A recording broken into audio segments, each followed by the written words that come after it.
NCERT matrices. It is very important for the examination point of view.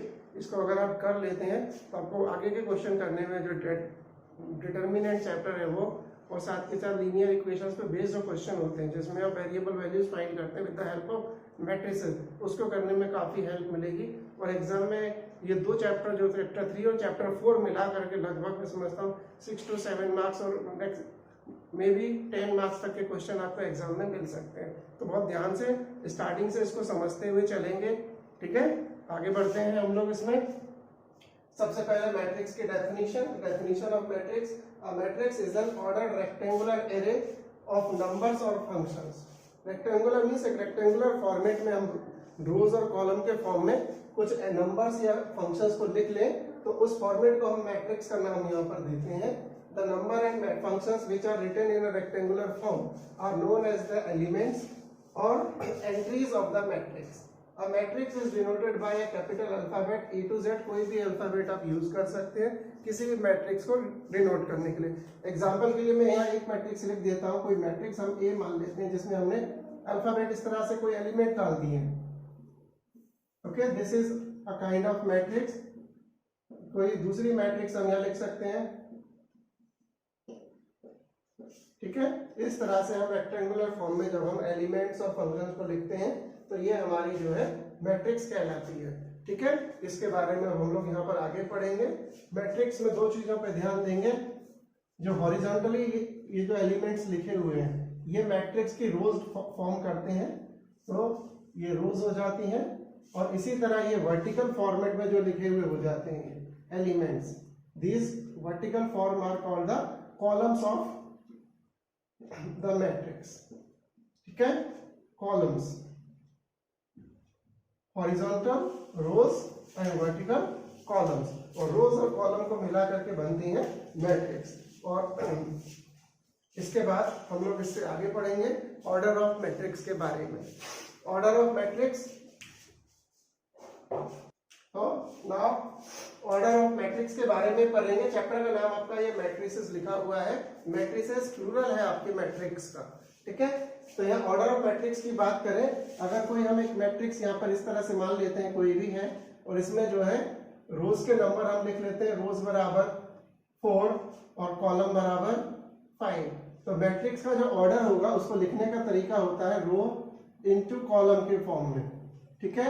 It means 4 into 5। Multiply नहीं करना है इसको, क्या multiply कर रहे हैं। ये ऑर्डर है आपको 4 रोज और कॉलम। पहले रोज नंबर होते हैं फिर कॉलम नंबर होते हैं, और इसको पढ़ने का तरीका होता है रीड एज 4/5, ठीक है। मैट्रिक्स ऑफ ऑर्डर 4/5 और 4/5 ऑर्डर मैट्रिक्स या 4/5 मैट्रिक्स सिंपली पढ़ सकते हैं। 4/5 अगर रोज को हम m मान लें और कॉलम को n मान लें तो यहाँ पर हम इसको क्या पढ़ेंगे, m/n मैट्रिक्स। ओके, कोई डाउट इसमें किसी को भी? आई थिंक नहीं होना चाहिए, बहुत आसानी से समझ सकते हैं। अगर 1 रो हो जाए और 2 कॉलम हो जाए तो इट इज 1/2 मैट्रिक्स। ओके, इसी तरह 5 रोज हो जाए 4 कॉलम हो जाए 5/4 मैट्रिक्स। दोनों बराबर भी हो जाए तो भी कोई दिक्कत नहीं है, 5/5 मैट्रिक्स। ओके, तो इस तरह से ये ऑर्डर ऑफ मैट्रिक्स के बारे में, इसका भी क्वेश्चन 1 नंबर में पूछ सकता है। एलिमेंट लिखे हुए हो, आपको पूछा जाएगा कि इसका ऑर्डर बता दीजिए, तो you can easily tell the order of the matrix. Okay, आगे बढ़ते हैं हम लोग। एलिमेंट ऑफ मैट्रिक्स, किसी भी मैट्रिक्स में अगर कोई एलिमेंट है तो उसको लिखने का तरीका हमारा होता है मैट्रिक्स AIJ। आई इसमें क्या है, रो नंबर, और J is the column number. किसी भी एलिमेंट को लिखना AIJ is any element of the matrix, ठीक है। AIJ कैसे होगा आप समझ लीजिए कि एग्जांपल से हम यहाँ लिख देते हैं। मान लीजिए 1 2 3 4 5 6 7 8 9। तो मैंने आपसे कहा A21। A21 का मतलब A दूसरे रो में, ये रो 1 है, रो 2 है, रो 3 है, और इस तरह ऊपर से नीचे देखेंगे कॉलम 1 कॉलम 2 कॉलम 3, ठीक है। एलिमेंट हमारा है A21। A21 का मतलब दूसरी रो में पहले कॉलम में, ये ध्यान रखना है। आई और जे, आई रो और जे कॉलम, 2 1 यानी दूसरी रो और पहला कॉलम। तो ये दूसरी रो हो गई और पहला कॉलम ये हो गया। तो ये इंटरसेक्ट जहां होगा ये एलिमेंट इस तरह से यहाँ पर आ जाएगा, यानी A21 की वैल्यू कितनी हो गई यहाँ पे 4 हो गई। इसी तरह A22 की वैल्यू कितनी होगी, A22 का मतलब सेकंड रो में और सेकंड कॉलम में, सेकंड रो और सेकंड कॉलम। तो ये एलिमेंट आपका 5 यहाँ पर आ जाएगा। इस तरह से हम किसी भी मैट्रिक्स के एलिमेंट्स को यहाँ पर लिख सकते हैं। ठीक है, अब इसके बाद हम लोग पढ़ेंगे type of matrix, types of matrices हम लोग यहाँ पढ़ेंगे। नेक्स्ट टॉपिक आपका टाइप्स ऑफ मैट्रिसेस। बुक से इसलिए लेना पड़ रहा है हमको जो है मैटर, क्योंकि बहुत सारी मैट्रिक्स दी हुई है, कोई छूट ना जाए हमसे। जितनी हमारी रिक्वायर्ड मैट्रिसेस है एनसीईआरटी में 12th एग्जाम से रिलेटेड, वो हमें सारी ही समझ में आनी चाहिए। ठीक है, सबसे पहला टाइप ऑफ मैट्रिक्स है कॉलम मैट्रिक्स। कॉलम मैट्रिक्स जिसमें केवल एक कॉलम हो, एक ही वर्टिकल कॉलम हो, उसे हम कॉलम मैट्रिक्स कह सकते हैं। जैसे कोई मैट्रिक्स हम ले लें, एग्जांपल के बतौर यहाँ लिख देता हूं। कोई मैट्रिक्स हमने ले ली ABC, तो ये आपकी कॉलम मैट्रिक्स हो गई। इसमें नंबर ऑफ रोज तो 3 नजर आ रही हैं, 3/1। कॉलम नंबर 1 हो जिसमें, उसे हम कॉलम मैट्रिक्स कहेंगे। ठीक है, इसके बाद दूसरा इसी तरह से आप डिफाइन कर सकते हैं रो मैट्रिक्स। इसमें आपका रो नंबर 1 के बराबर हो जाएगा ABC, तो इट इज 1 into 3। 3 कॉलम है, वर्टिकल उसमें 3 है, हॉरिजॉन्टली में एक ही रो में आ रहे हैं, तो it is 1/3 order, it is row matrix. 3/1 column matrix, जिसमें कॉलम 1 वो कॉलम मैट्रिक्स, जिसमें रो 1 वो row matrix. Then after square matrix,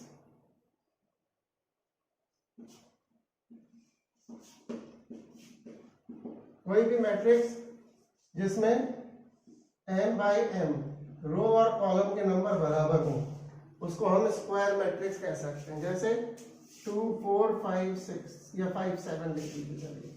ठीक है, इसमें 2 रोज है, 2 कॉलम है, तो आप इसे 2/2 लिख सकते हैं। इसी तरह और भी लिख सकते हैं 1 2 3 4 5 6 ABC, तो ये आपका 3/3। रो और कॉलम के नंबर बराबर हो, उस मैट्रिक्स को हम स्क्वायर मैट्रिक्स कहते हैं। ठीक है, अब यह ध्यान देने की बात है, हम जो मैट्रिक्स पढ़ेंगे यहाँ पर 12th क्लास में, ये सारी मैट्रिक्स रियल नंबर पर बेस्ड हैं। इसके सारे एलिमेंट रियल नंबर होंगे, उनको ही हमें ऑपरेट करना है और उन्हीं के बारे में हमें स्टडी करनी है। ठीक है, स्क्वायर मैट्रिक्स। अब इसके बाद जितनी हम लोग पढ़ेंगे ऑलमोस्ट वो सारी मैट्रिक्स स्क्वायर मैट्रिक्स ही है बेसिकली, यानी सबकी फंडामेंटल प्रॉपर्टी तो स्क्वायर मैट्रिक्स की है ही है। ठीक है, अब पेज नंबर 61 से आगे पढ़ना शुरू करेंगे और इसके बाद आती है आपकी डायगोनल मैट्रिक्स। ठीक है,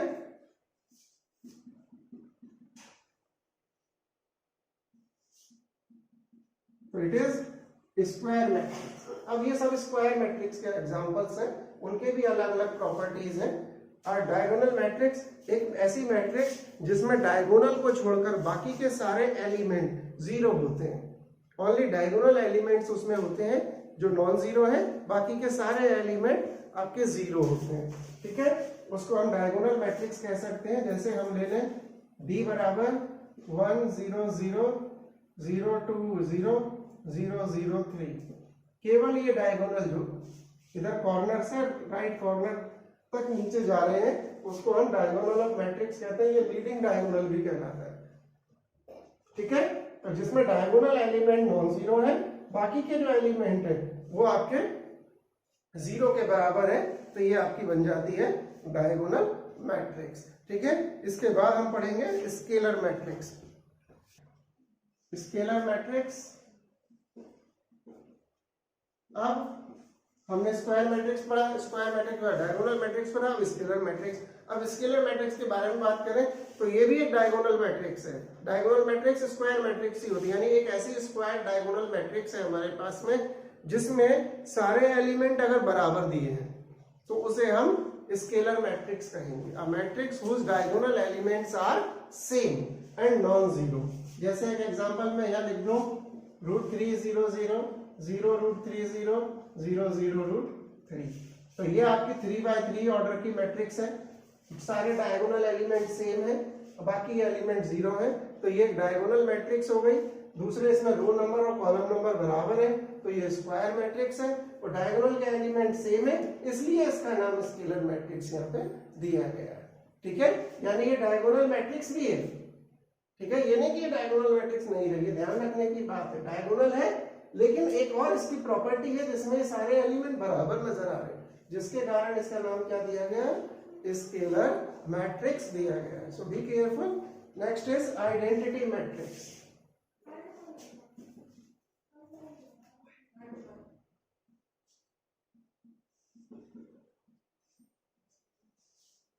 अब डायगोनल हो गया, स्केलर मैट्रिक्स हो गया, उसके आगे बढ़ रहे हैं हम लोग आइडेंटिटी मैट्रिक्स, जिसको हम आई से डिनोट करेंगे।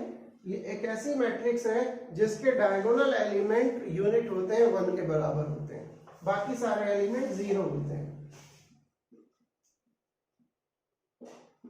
ठीक है, ऑर्डर 3x3 है इसका, केवल डायगोनल में एलिमेंट है और वो सब 1 है।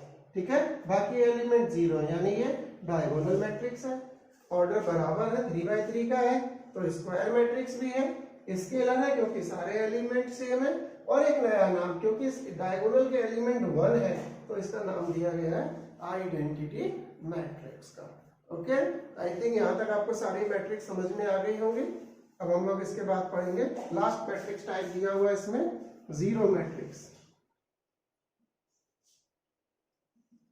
एक बड़े ओ से डिनोट कर सकते हैं, जीरो मैट्रिक्स जिसके सारे एलिमेंट 0 हो, उसको हम जीरो मैट्रिक्स कहते हैं। ऑर्डर इसका भी बराबर होगा, यानी 3x3 होगी, स्क्वायर मैट्रिक्स ये भी होगी, जितने रोज उतने ही कॉलम। ठीक है, तो ये टाइप ऑफ मैट्रिक्स का टॉपिक रहा आपका, इसमें हमने सारी मैट्रिक्स के बारे में पढ़ लिया है। अब हम पढ़ेंगे इक्वालिटी ऑफ मैट्रिसेस का टॉपिक। इक्वालिटी ऑफ मैट्रिसेस, इसकी डेफिनेशन हम ये करेंगे, दो मैट्रिक्स के बारे में कंपैरिजन करना है, क्या वो मैट्रिक्स बराबर है या नहीं, तो वो कंडीशन क्या होगी। तो पहली कंडीशन ये होनी चाहिए, दो मैट्रिक्स बराबर प्रूव करने के लिए, कि उनमें दोनों में ऑर्डर सेम होना चाहिए, यानी उनके रो नंबर आपस में बराबर होने चाहिए और कॉलम नंबर आपस में बराबर होना चाहिए, means they are of same order. Then corresponding element rows में और कॉलम में दोनों की बात होगी, करस्पॉन्डिंग एलिमेंट सेम होने चाहिए, एक जैसे होने चाहिए, अलग अलग नहीं होने चाहिए। एलिमेंट्स की काउंटिंग नहीं गिननी है यहाँ पे क्या गिनने है, एलिमेंट के बारे में पता करना है कि दोनों मैट्रिक्स के एलिमेंट सेम है या नहीं। तो इसकी डेफिनेशन हम यहाँ लिख सकते हैं, डेफिनेशन, ठीक है, डेफिनेशन यहाँ लिखेंगे, two matrices, matrix, two matrices A, कोई एलिमेंट हमने यहाँ लिख लिया Aij, and B matrix Bij are said to be equal if, पहली चीज, they are of same order, second, their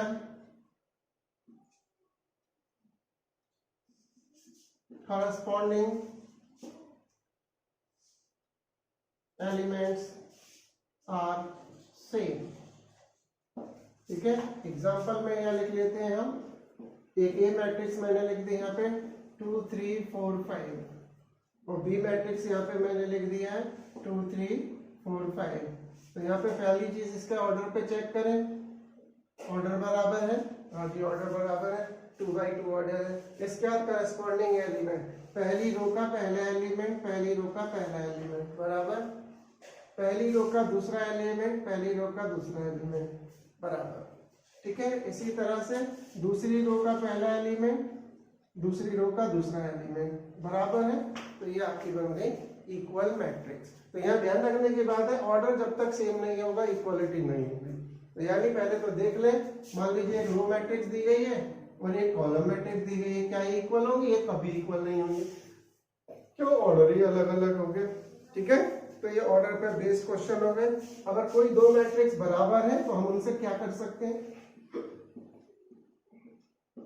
दो मैट्रिक्स दिए गए हैं, ए और बी बराबर है, इसका क्या मतलब है, इसका मतलब ये है कि करस्पॉन्डिंग एलिमेंट बराबर होने चाहिए, यानी x की वैल्यू 2 के बराबर, y की वैल्यू 3 के बराबर, z का वैल्यू 4 के बराबर, u का वैल्यू 5 के बराबर। इक्वल है ना, इसलिए अगर इक्वल प्रूव करनी है तो एलिमेंट कंपेयर करके दिखाओ, और अगर इक्वल दी गई है तो करस्पॉन्डिंग एलिमेंट बराबर होंगे तो हम अननोन एलिमेंट्स को डिफाइन कर सकते हैं। तो इस तरह से ये इक्वालिटी ऑफ मैट्रिक्स पर बेस्ड क्वेश्चन कर सकते हैं आप जो है।